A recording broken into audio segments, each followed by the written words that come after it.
Steve McQueen morreu hoje aos 50 anos. Steve McQueen foi um ator lendário. Suas performances incríveis lhe renderam milhões de fãs e milhões de dólares. Quando me perguntam o que é uma estrela, eu digo Steve McQueen. Ele era amado por todos. Nos anos 70, o rei do cool era o astro de cinema mais bem pago do mundo. Steve McQueen ajudou a redefinir o que um astro do cinema podia ser. Mas o ator, provavelmente mais conhecido por seus papéis em Fugindo do Inferno, 7 Homens e um Destino e Bullet, morreu quase irreconhecível em um hospital no México em 7 de novembro de 1980.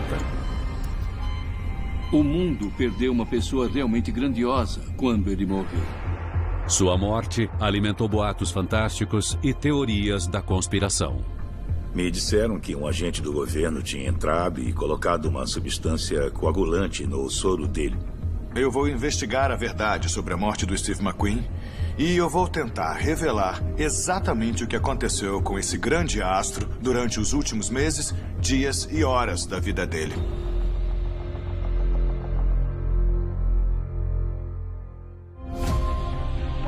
O renomado patologista forense Dr. Michael Hunter já realizou milhares de autópsias. Hoje ele é o legista-chefe de uma das maiores cidades dos Estados Unidos, investigando mortes suspeitas. Eu tenho aqui os documentos médicos do Steve McQueen e suas radiografias. Com isso e com os relatos de testemunhas, vou poder investigar o motivo verdadeiro por trás da morte dele. Outubro de 1979, Chicago, Illinois, um ano antes de sua morte. Steve McQueen está sob os holofotes de Hollywood há mais de 20 anos. Aos 49, ele ainda é um dos astros mais populares do mundo, mas ao gravar uma cena de seu filme mais recente, Caçador Implacável, ele sente falta de ar e tem uma violenta crise de tosse. Em algumas cenas, ele estava tão fraco que dá para notar. Assistindo ao filme, ele parece abatido, parece pálido, parece doente. Apesar dos relatos de que o Steve não estava bem naquela filmagem, os registros do Steve no ano anterior à morte dele dizem que ele estava em boa forma para um homem de 1,72 com quase 50 anos. Ele era muito dedicado à prática do karatê, o que tende a preservar a saúde cardiovascular e a aumentar a resistência, força e flexibilidade. O Steve e eu treinávamos juntos e, obviamente, ele era excepcional. Ele tinha um ótimo físico. Além de manter a forma para os filmes, Steve tem outro motivo para se cuidar: seus filhos. Os filhos do Steve, o Chad e a Terry, eram tudo para ele. E eles eram, provavelmente, as duas coisas que o mantinham mais centrado e que ele mais amava. Steve faz questão de que seus filhos se sintam amados e protegidos e quer lhes dar a infância idílica que ele mesmo nunca teve. Terence Steve McQueen nasce em 24 de março de 1930 em Beech Grove, Indiana. Seu pai, William Terence McQueen, um piloto de acrobacias, abandona sua mãe, Julianne, quando Steve nasce. A mãe dele era uma prostituta, uma mulher da vida, como elas eram chamadas. E o nascimento dele foi um acidente. Julianne tem uma série de relacionamentos com homens abusivos. Pelo menos um desses homens aproveitou a oportunidade para espancar o jovem McQueen. Desde criança, Steve aprendeu a importância de se defender e desconfiar do resto do mundo e nunca perdeu isso. Em sua adolescência conturbada, Steve entra para gangues, foge com o circo e vai morar nas ruas. Ele se metia em brigas o tempo todo. Ele roubou muitas lojas, cometeu assaltos. Steve é enviado ao reformatório Boys Republic, onde tentam controlá-lo, mas ele insiste em fugir. Ele era um rebelde, um valentão. E isso aumentava a sua aura de mistério. Mas sua famosa aura de mistério pode ter uma explicação bem mais fisiológica. Eu vejo aqui no histórico do Steve que quando ele tinha 7 ou 8 anos, ele teve uma crise de mastoidite. É uma infecção bacteriana grave que afeta o osso mastoide atrás da orelha. Normalmente, isso pode ser tratado com antibióticos. Caso contrário, pode causar perda de audição. Pelo que sabemos, o Steve não foi levado ao médico e teve uma perda de audição parcial no ouvido esquerdo. Às vezes as pessoas falavam alguma coisa e ele simplesmente ignorava e continuava andando, sabe? De alguma forma, isso fez dele o Steve McQueen, o Sr. Cool. Muitos acreditam que a surdez foi responsável por outra característica marcante de Steve. O famoso olhar cerrado do Steve, aquela expressão intimidadora que ele tinha, vinha da necessidade de se concentrar para escutar o que estavam dizendo. Então, a surdez de Steve pode ter lhe ajudado a ganhar o título de Rei do Cool. De uma infância difícil à surdez, Steve não deixa que nada fique em seu caminho. Após servir como fuzileiro naval, ele toma a hoje lendária decisão de estudar teatro. Ele se matricula na Neighborhood Playhouse em Nova York, onde Mark Rydell também estuda. Ele achava que alguém com o passado dele não iria longe. Mas assim que ele surgiu, nós vimos que era especial. Quase todos os garotos em Hollywood que viravam atores gostavam de fingir que eram durões. Mas ele era de verdade. Ele era incrivelmente competitivo. Ele queria mostrar para os outros o tempo todo que tinha chegado lá. É com o grande sucesso, A Bolha, que ele deixa sua marca em Hollywood. É como se fosse uma massa que não para de crescer e crescer. E o estrelato chega com filmes como 7 Homens e um Destino, Fugindo do Inferno e Bullet, que o colocam no topo da lista de atores lendários. Você cuida do seu lado da rua e eu do meu. Quando a câmera olhava para o Steve McQueen, ela não via delinquência, raiva, frustração. Ela via uma linda personalidade única e talentosa. Nos filmes do Steve, ele fazia papéis fisicamente exigentes. E isso pode ter afetado muito o corpo dele. Os registros médicos afirmam que ele tinha politraumatismos. Em outras palavras, ele tinha diversas lesões traumáticas por todo o corpo. E essas lesões são consistentes com as pancadas e arranhões que deviam ocorrer durante as filmagens e em acidentes automotivos. Mark Rydell dirigiu seu grande amigo Steve no filme de 1969, Os Rebeldes. O Steve apareceu na locação de moto. E eu falei, desce já dessa moto, o que vai acontecer se você cair? Ele riu de mim e disse, me livrar da moto, da minha moto? Nem pensar, meu amigo. Assim que as câmeras paravam de rodar, à noite ele pulava na moto. E às vezes ocorriam cenas hilárias, com as pessoas tentando impedi-lo. Naturalmente, os estúdios não querem um astro machucado, mas Steve McQueen faz as coisas ao seu modo. Eu li em algum lugar que eles querem te proibir de correr, é verdade? É, eles tentaram, mas eu não sinto que estou em perigo, nem nada do tipo. E é muito importante para mim, é uma válvula de escape e eu planejo continuar, eu não vou parar até que eu mesmo decida parar. Ele era bom de verdade, mas com frequência sofria acidentes. Em 1969, ele acabou caindo da motocicleta e quebrou um osso do pé e esfolou a canela esquerda inteira. A perna esquerda inteira dele, do joelho para baixo, foi engessada. Alguns dias depois, ele ia pilotar um carro esporte em uma corrida de 12 horas. Quando ele finalmente saiu do carro, depois das 12 horas, a perna esquerda dele estava um bagaço. Tinha sangrado por baixo do gesso. Parecia um filme de terror. Ninguém dizia a ele o que fazer ou como se comportar. Ele não pedia licença para viver daquele jeito. E eu acho que essa foi a autenticidade que o tornou tão popular. As várias lesões que o Steve sofreu ao bancar o piloto de corrida não levaram diretamente à sua morte. Mas podem sim ter afetado sua saúde geral, enfraquecendo seu corpo e reduzindo a sua capacidade de combater doenças. Claramente, o Steve era um homem que vivia a 100 km por hora, não ligando para as consequências. Mas o Dr. Hunter descobre algo no passado de Steve que é bem mais letal do que qualquer corrida. A minha maior preocupação é que o Steve estava sofrendo de uma tosse terrível que não parava de piorar. Isso pode ser um alerta de que havia algo bem mais perigoso acontecendo. Ele notou uma rouquidão, mas achou que era um resfriado que já ia passar. Mas não passou, ele persistiu. 22 de dezembro de 1979. Hospital Cedars-Sinai, em Los Angeles, menos de um ano antes de sua morte. Steve está de volta a Los Angeles após filmar Caçada Implacável. Ele está no hospital para receber os resultados de exames. Ele não estava bem. Ele disse que era um resfriado, que era pneumonia, e uma vez disse que era bronquite. Mas ele era inteligente demais para não ter percebido que era algo muito pior. Oi, Steve. São resultados que mudam a sua vida. Steve McQueen é diagnosticado com um câncer que afetou os seus pulmões.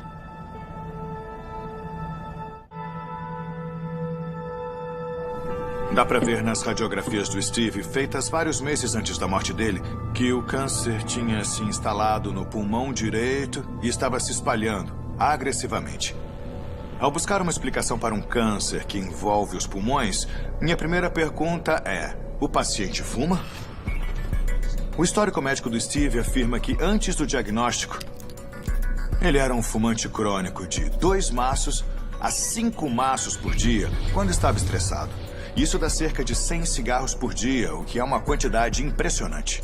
Fumar é parte da mística hollywoodiana de Steve. Ele faz muitos comerciais para cigarros. Quando eu estou filmando, eu gosto de dar um tempo, pensar um pouco. Tem um filtro inteligente e um sabor incomparável. O Steve McQueen fumava em uma época em que todo mundo estava parando porque ficou claro que fumar aumentava o risco de câncer. Mas ele nunca parou. Ele era rebelde. Ele não era conhecido pela moderação. Quando lhe ofereciam algo, ele tendia a aceitar. Ele tinha todos os vícios, mas ele os tinha com prazer. Ele nunca se sentia culpado. Ele era um maluco, você notava na hora. Ele era um astro de Hollywood do primeiro escalão. Ele bebia o que queria, ele fumava o que queria e dirigia na velocidade que queria. Então, eu acho que ele estava vivendo o sonho. Mas pelo relatório do Steve, parece que ele tinha parado de fumar totalmente na época da morte. Sem dúvida nenhuma, seus anos de uso pesado de tabaco atuaram como um catalisador no desenvolvimento do câncer nos pulmões. No entanto, eu creio que algo bem mais perigoso do que o tabaco foi responsável pela doença dele. Olhando melhor o histórico médico, eu fiquei surpreso ao descobrir que o câncer do Steve foi resultado direto da exposição a amianto. O mesotelioma pleural costuma surgir no revestimento dos pulmões e acaba crescendo até formar um tumor que envolve o órgão. Este câncer relacionado ao amianto pode se manifestar de 20 a 50 anos após a exposição e pode sim ser desencadeado pelo fumo. O risco de mesotelioma é muito maior nas pessoas expostas ao amianto antes dos 30 anos. Então, eu preciso entender melhor o histórico do Steve para determinar qual foi a fonte dessa doença devastadora. Durante seus 3 anos como fuzileiro naval, Steve é advertido com frequência por brigar ou desaparecer, normalmente devido ao envolvimento com uma mulher. Ele arrumou encrenca e foi jogado na prisão do navio. E recebeu o castigo de limpar o encanamento, raspar o isolamento antigo, que era cheio de amianto. E isso durou 6 meses. Ele não fez nada além de respirar aquele amianto. Na verdade, Steve McQueen é exposto a amianto em diversas ocasiões. O amianto é muito resistente ao calor, à umidade e à corrosão. Por isso, é o material perfeito para tudo, dos macacões à prova de fogo de Steve, às pastilhas de freios e exaustores de suas amadas motocicletas. A inalação do amianto faz com que fibras microscópicas se alojem no revestimento dos pulmões. O corpo é incapaz de expelir essas fibras. Então, elas podem causar uma mutação nos genes e causar um tumor canceroso.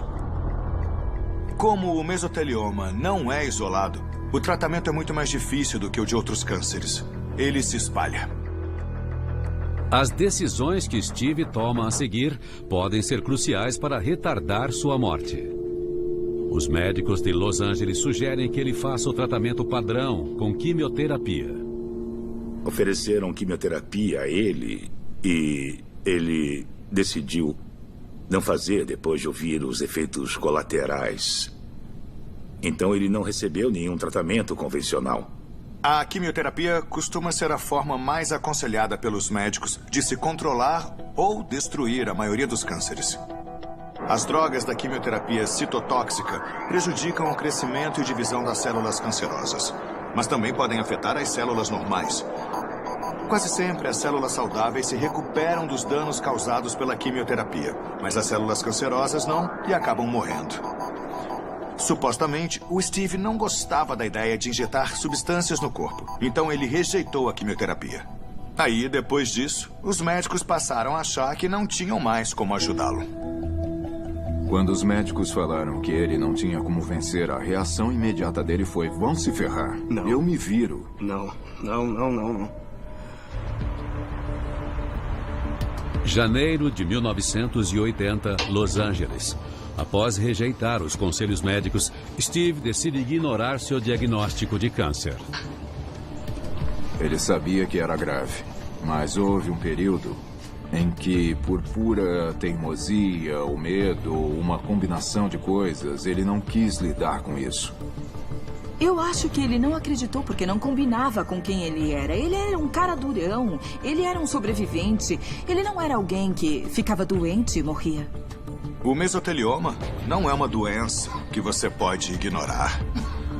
O câncer do Steve estava se espalhando e as opções dele estavam acabando. Eu posso ver que o câncer do Steve começou no pulmão direito e depois se espalhou para o pulmão esquerdo.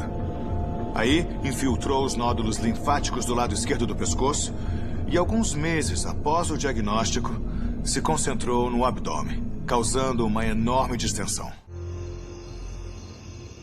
Junho de 1980, Rancho Santa Paula, no sul da Califórnia. Steve foi diagnosticado com mesotelioma há mais de 6 meses. Fiquei chocado quando eu o vi. Ele não parecia mais o Steve McQueen. Ele estava quase irreconhecível. Steve se casou recentemente com sua terceira esposa, Barbara, uma modelo de sucesso, 20 anos mais nova, e eles estão escondidos na fazenda. Eles estavam muito apaixonados e ela era muito dedicada a ele. E eles tinham esperança de que ele podia se recuperar e voltar a ser uma versão do que era antes. Steve tenta se enganar, mas a dor dos tumores começa a se tornar crônica e seu corpo está mudando dramaticamente. O tumor no abdômen dele estava parecendo uma gravidez de 6 meses. O peso constante também estava forçando muito a coluna dele, causando dor nas costas. Steve não pode mais ignorar o problema. Então ele finalmente decide lutar e busca uma forma de terapia alternativa. Em 1980, terapias alternativas para o câncer eram muito incomuns e quase ninguém as praticava. Steve se inscreve em um programa de tratamento criado pelo polêmico dentista Dr. William Kelly. William Kelly, considerado por alguns um vigarista, por outros um gênio. Você não pode vencer o câncer em algumas semanas. Isso leva meses. Leva meses. Normalmente, em média, fazendo tudo direito, leva no mínimo 2 anos e meio. Acho que ele atraiu Steve, não só porque ele disse, nós podemos lutar, e ainda existe esperança, mas porque o Kelly era uma figura meio fora da lei. Ele tinha brigado com muitos dos especialistas em câncer americanos mais tradicionais. 31 de julho de 1980, Clínica Santa Maria, em Baixa Califórnia, México.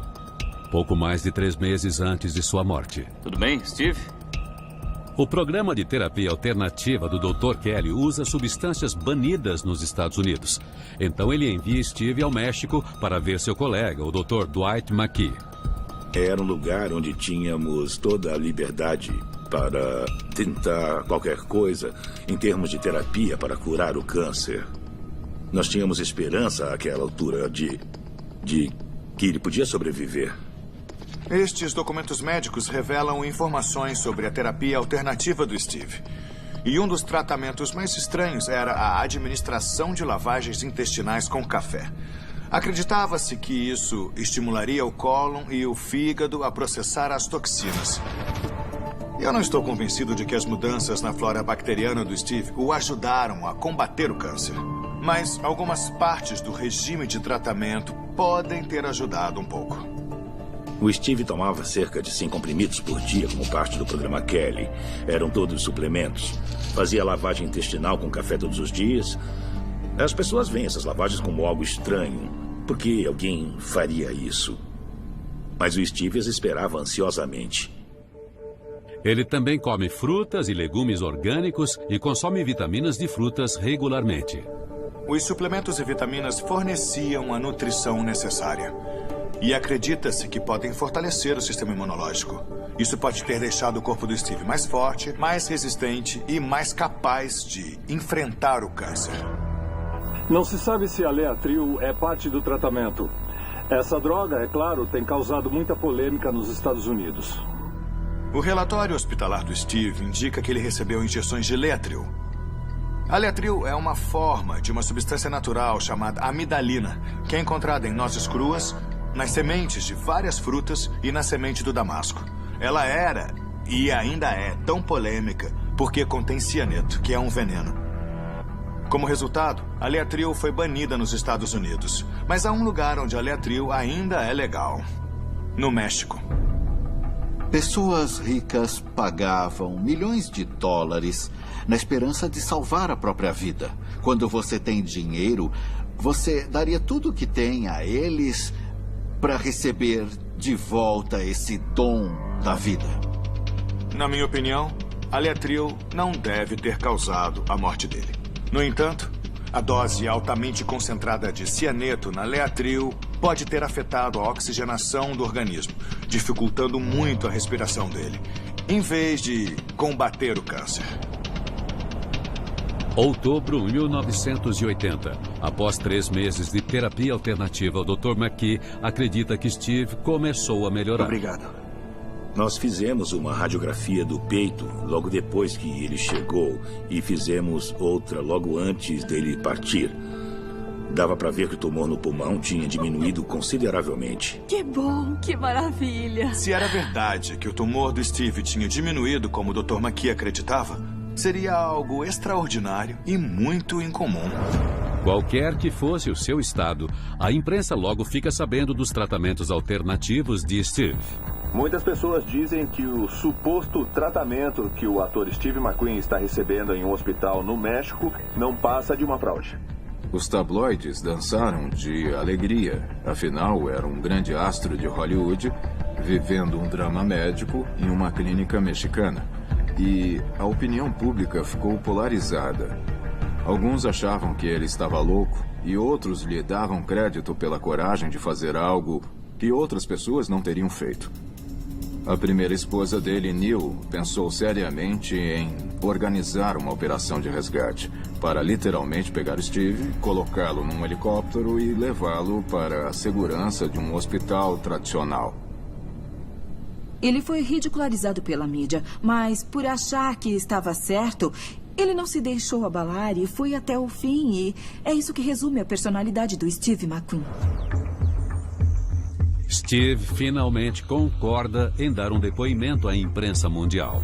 O ator de 50 anos está fazendo um tratamento há mais de 3 meses neste hospital, no México. Pela primeira vez, Steve McQueen falou. Um médico levou o microfone até o seu quarto. O México está mostrando ao mundo uma nova forma de combate ao câncer através de terapias metabólicas não específicas. Obrigado por ajudar a minha vida. Deus abençoe a todos. Steve McQueen. O Dr. Kelly, o responsável pelo plano de tratamento de Steve, faz a sua própria divulgação. O senhor alega que está progredindo bastante na cura. Bem, estamos fazendo um ótimo progresso. O Steve McQueen veio ao público e desafiou o sistema de saúde do nosso país. 28 de outubro de 1980, Rancho Santa Paula, no sul da Califórnia.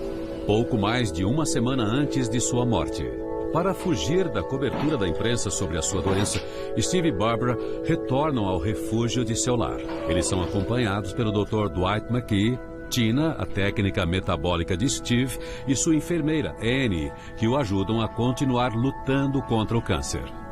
Ele estava reagindo, mas não estava ganhando peso, não estava ficando mais forte. Toda a energia física dele era usada no combate ao tumor. Steve sente dores cada vez mais fortes. O desconforto causado pelo enorme tumor em seu abdômen é a maior dificuldade. A ideia de estar com aquela barriga enorme e dilatada era ofensiva para ele em muitos sentidos diferentes. Ele queria literalmente cortá-la fora. Steve considera fazer uma cirurgia para removê-lo. Nos anos 80, a cirurgia não era a terapia mais indicada para pacientes com câncer avançado. Em primeiro lugar, é muito difícil remover mesoteliomas. E em segundo, uma operação assim tão invasiva pode ser fatal. 1º de novembro de 1980, menos de uma semana antes de sua morte. Steve e o Dr. Dwight McKee discutem os riscos de uma operação. Temos que falar sobre suas opções, Steve. Eu achava que se conseguíssemos diminuir o tumor no abdômen, havia uma chance de ele entrar lentamente em remissão. Ele sabia que a operação envolvia um risco considerável. Ele disse, eu sei que eu posso morrer, mas acho que eu quero tentar. E isso combinava com a personalidade do Steve. Era tudo ou nada, sabe? Me mate ou me cure. 5 de novembro de 1980, Clínica Santa Rosa, em Juárez, México.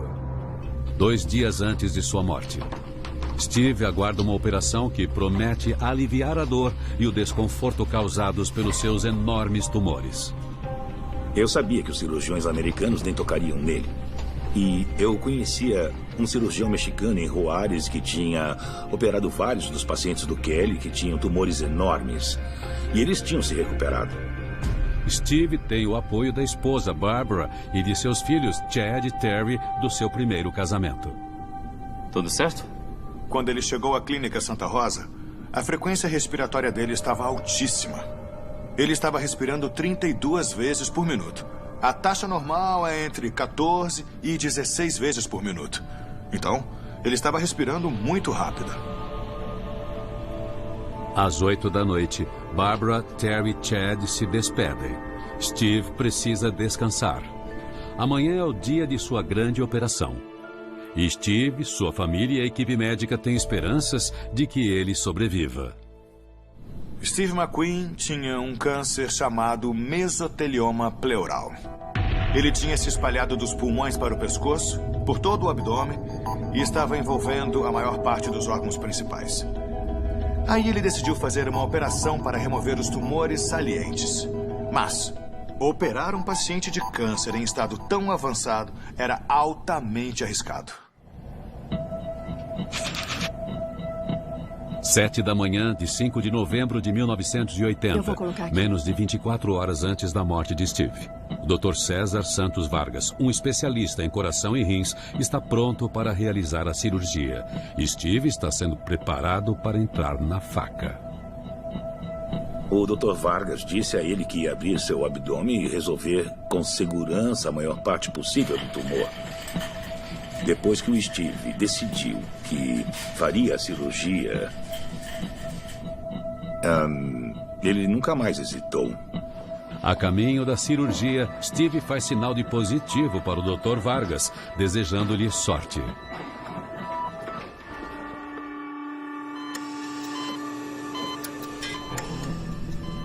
A cirurgia durou 4 ou 5 horas.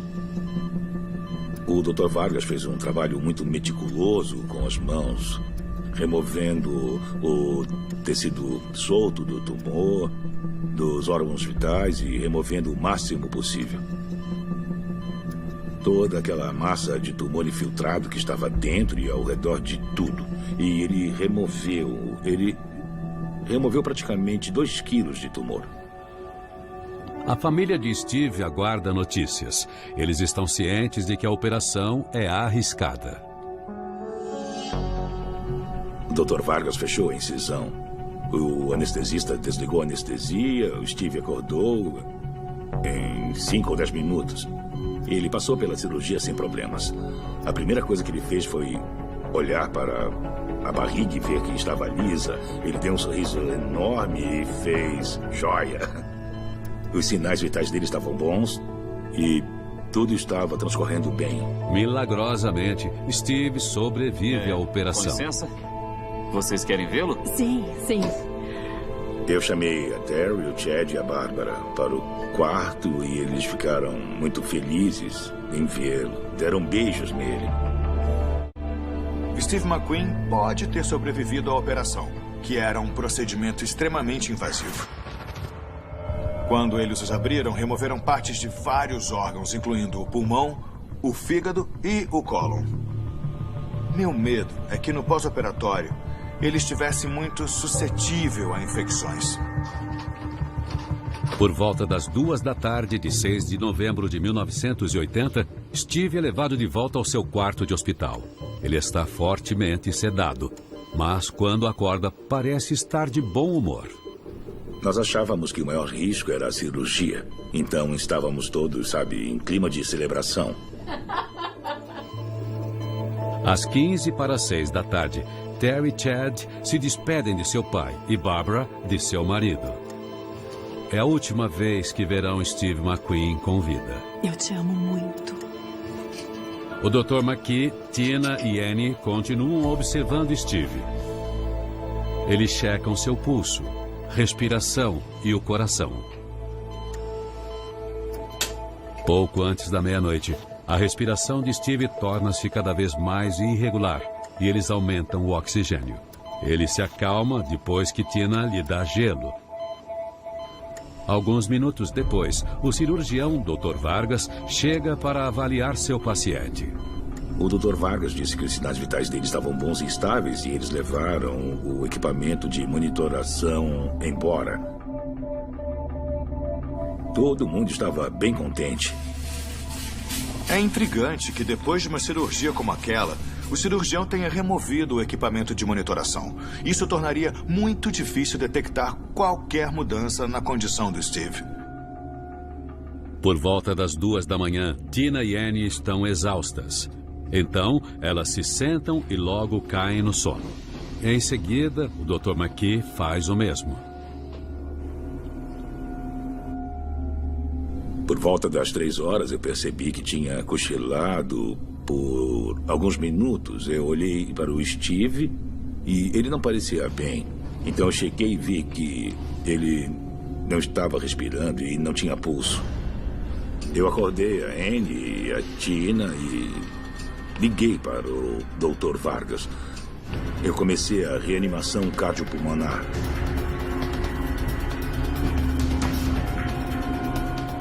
Steve não reage e as tentativas de reanimação se mostram inúteis. Como sinais vitais continuam ausentes, Steve McQueen é declarado morto às 3h50 da manhã de 7 de novembro de 1980. 4 da manhã, Barbara está hospedada em um hotel próximo à Clínica Santa Rosa.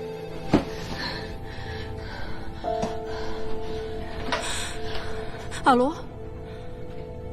A Bárbara soube, só com o toque do telefone, que ele tinha morrido.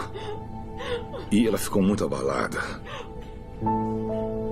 Eu tinha me apegado ao Steve e queria muito vê-lo se recuperar. Foi um dia triste. Eu perdi um amigo com quem eu cresci e de quem eu era muito próximo. Um grande e profundo talento. Um cara gentil e amoroso. Steve McQueen morreu hoje aos 50 anos. Ele foi operado ontem e faleceu hoje. Embora o câncer do Steve estivesse avançado, eu não acho que ele o tenha matado diretamente. Eu acho que existem muitos outros motivos possíveis para a morte dele. Em casos de morte súbita, uma das primeiras coisas que o patologista investiga é uma embolia pulmonar. É quando um coágulo se forma nas veias das pernas, se solta e viaja rumo ao coração, até a artéria pulmonar, obstruindo a artéria e fazendo o coração parar. O Dr. Vargas disse, olha, os leitos das unhas estão rosa. Foi uma embolia pulmonar. Para mim, não houve tempo suficiente para uma embolia pulmonar. Isso aconteceu logo depois da cirurgia. E, normalmente, a embolia pulmonar ocorre dias ou semanas depois de uma intervenção como essa. No entanto, considerando o câncer avançado, é possível que ele tenha desenvolvido uma trombose venosa profunda ainda antes da cirurgia. Ele pode ter sofrido uma embolia pulmonar, é impossível descartar. Em uma reviravolta curiosa, o homem responsável pela terapia alternativa de Steve, Dr. Kelly, tem uma história bem diferente. Ele insiste que a morte de Steve McQueen foi resultado de envenenamento. O Dr. Kelly disse que um agente do governo tinha entrado e colocado uma substância coagulante no soro dele. A teoria defendida por Kelly dizia que, como resultado disso, surgiu um coágulo dentro ou perto do coração e ele teve um ataque cardíaco. A questão óbvia era, por que alguém faria isso? E a resposta do Kelly era que se o Steve tivesse sobrevivido e comprovado sua recuperação, seria um insulto tão grande à indústria médica americana tradicional que o tinha desenganado que eles não podiam permitir que ele saísse daquela clínica. Considerando o nível de paranoia do Kelly, faz sentido que ele tenha inventado uma história como essa. Se Steve McQueen morrer, quer dizer que o seu tratamento é um fracasso? Não, isso é o que os poderosos, o que a comunidade médica gostaria de dizer, mas não é verdade. Mas o Dr. Hunter não está convencido de que houve um crime. Com um procedimento tão invasivo e considerando a quantidade de tumor removida, é provável que o Steve tenha desenvolvido uma coagulopatia. É quando alguém perde a capacidade de coagulação, resultando em hemorragia interna. Para conter o sangramento, Steve precisaria desesperadamente de drogas coagulantes. Então, mesmo que a teoria do Dr. Kelly estivesse correta, era mais provável que o agente misterioso ajudasse o Steve do que o matasse. Mas o Dr. Kelly diz que Steve só pode ter sido assassinado porque claramente estava curado. O Kelly insistia que o McQueen estava se recuperando e que, na verdade, o que eles fizeram foi apenas um tipo de cirurgia cosmética. Eles removeram fisicamente a massa que tinha crescido na barriga de McQueen e não teriam feito nada além de tirar de lá algo que já estava morto. Não existe absolutamente nenhuma evidência que sustente a alegação do Dr. Kelly de que os tumores do Steve McQueen estavam mortos. O Dr. McKee também não acreditava que estavam mortos, mas esperava que tivessem diminuído. Eu tenho aqui as radiografias do Steve que, supostamente, mostram uma redução no tamanho do tumor em um período muito curto. Esta é a radiografia inicial e esta é a radiografia seguinte. A segunda radiografia está mais superexposta do que a primeira. Então parece que o tumor está diminuindo. Mas, na verdade, a imagem é menos detalhada. Embora a terapia alternativa garantisse que o Steve estivesse recebendo a nutrição adequada para combater o câncer, eu não acredito que o câncer estivesse mostrando qualquer reação à terapia. A terapia de Steve gerou uma publicidade enorme. E apesar de tudo, o Dr. Kelly continuou oferecendo o programa Kelly por mais 10 anos. Ele morreu em 2005. Então, se a terapia alternativa não salvou Steve e o câncer não o matou diretamente, qual foi a causa de sua morte? Sem dúvida, eu questionaria o atestado de óbito. Na primeira linha, ele diz infarto agudo do miocárdio, que é um ataque cardíaco. E sim, o tumor e a cirurgia teriam colocado o coração sob muita pressão, mas nada indica que ele tenha sofrido um ataque cardíaco. Então, se Steve não morreu de ataque cardíaco, o que o matou? Claramente, o mesotelioma de Steve tinha se espalhado muito além de seus pulmões quando ele morreu. Também estava no pescoço, no abdômen, no fígado, na bexiga, no reto e no intestino. Para remover todo esse tumor, a cirurgia foi extremamente invasiva. Além disso, ele tinha câncer envolvendo os pulmões. Isso aumentava muito o risco de infecção. Então, eu acredito que o Steve desenvolveu uma pneumonia, que é quando os alvéolos pulmonares se enchem de pus. A pneumonia teria danificado ainda mais o revestimento das vias aéreas, provavelmente resultando em infecção do sangue ou septicemia, que continuaria reduzindo sua capacidade respiratória. Então as complicações pós-operatórias do Steve McQueen eram numerosas. A remoção daquele tumor invasivo causou o surgimento de uma coagulopatia com hemorragia interna, o desenvolvimento de uma pneumonia e, provavelmente, uma septicemia. Ou seja, era um procedimento com preço muito alto e poucos benefícios, que colocou Steve em um caminho sem volta. No fim, diversos órgãos entraram em falência. Ele desenvolveu um edema pulmonar, ou excesso de fluidos nos pulmões, o que reduz a capacidade de oxigenar o sangue adequadamente. Por isso, ele fica inconsciente e sofre uma parada cardiorrespiratória e acaba morrendo.